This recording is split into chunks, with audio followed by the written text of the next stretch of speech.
بسم الله الرحمن الرحيم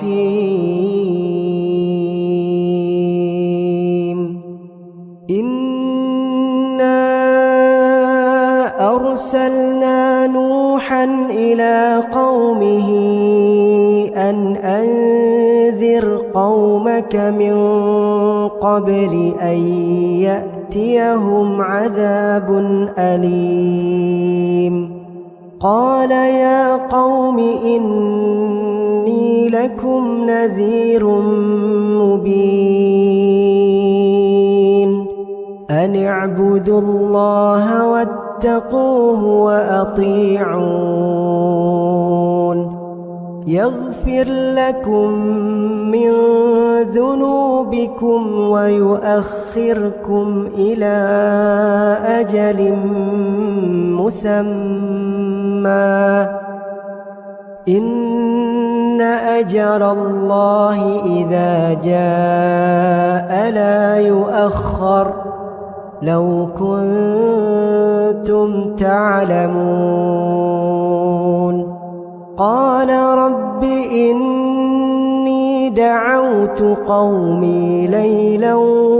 ونهارا فلم يزدهم دعائي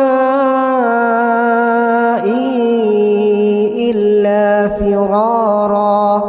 وإني كلما دعوتهم لتغفر لهم جعلوا أصابعهم في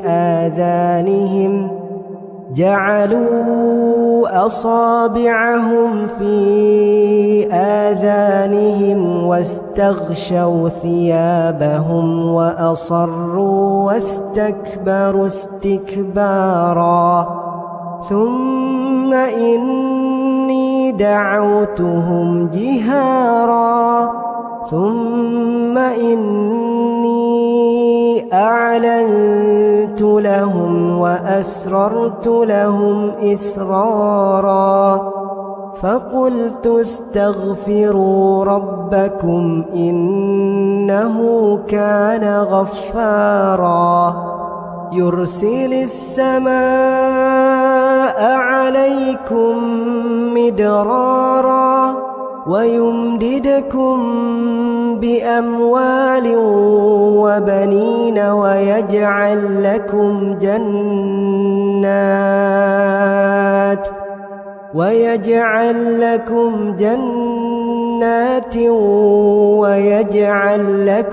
أنهارا ما لكم لا ترجون لله وقارا وقد خلقكم أطوارا ألم تروا كيف خلق الله 7 سماوات طباقا وجعل القمر فيهن نورا وجعل الشمس سراجا والله أنبتكم من الأرض نباتا ثم يعيدكم فيها ويخرجكم إخراجا والله جعل لكم الأرض بساطا لتسلكوا منها سبلا فجاجا قال نوح رب إنهم عصوني واتبعوا من لم يزده ماله وولده إلا خسارا ومكروا مكرا كبارا وقالوا لا تذرن